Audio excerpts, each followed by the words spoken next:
सुबह उठे सैया हमर हो आवेला जब होई जालई हो सब हो। सुबह उठे सैया हमर हो आवेला जब होई जालई हो सब हो।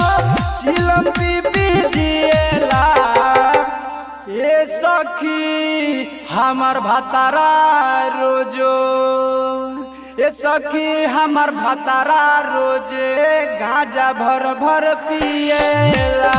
ए सखी हमर भतारा रोजो गांजा भर भर पिएला। सुबह उठे सैया हमर हो आवेला जब होई जालई हो सब हो। सुबह उठे सैया हमर हो आवेला जब होई जालई हो सब हो। चिलम पी पी जिएला ए सखी हमर भतारा रोजो ए सखी हमर भतारा रोजे गांजा भर भर पिएला। ए सखी हमर भतारा रोजो गांजा भर भर पिएला।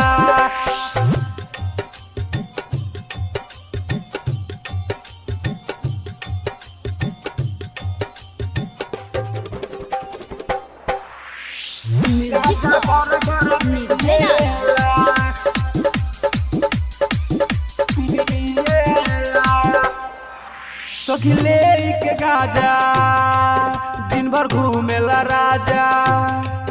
सखी ले के गाजा दिन भर घूमेला राजा। उ तो हमके उबियावेला भरी भरी चिलम हमके साथ जगावेला। ऐसन मरद से शादी करावला से कुछ न गिन के याद ले ले आवलस। ऐसन मरद से शादी करावला से कुछ न गिन के याद ले ले आवलस। पिएला तब जिएला ए सखी हमर भतारा रोजो ए सखी हमर भतारा रोजो चिलम भर भर पिएला। सखी हमर भतारा रोजो दिन से पुड़िया किनेला।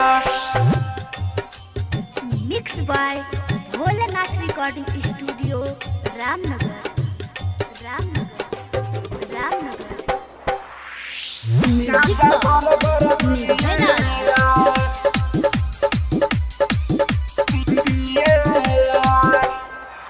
सखी महबूब दर्दी करे अपन मर्जी। सखी महमूद दर्दी करे अपन मर्जी। अभिषेक घूमता जब से धैले बा मोह साहेब के सथवा दिनों रात घूमता। चिलम पकड़ेला हाथे धुआं ही निकले लागेला ही साथे। सही चिलम पकड़ेला हाथे धुआं ही निकले लागेला ही साथे। चिलम किन किन पिएला ए सखी हमर भतारा रोजो ए सखी हमर भतारा रोजो गांजा भर भर पिएला। ए सखी हमर भतारा रोजो दिन से पुड़िया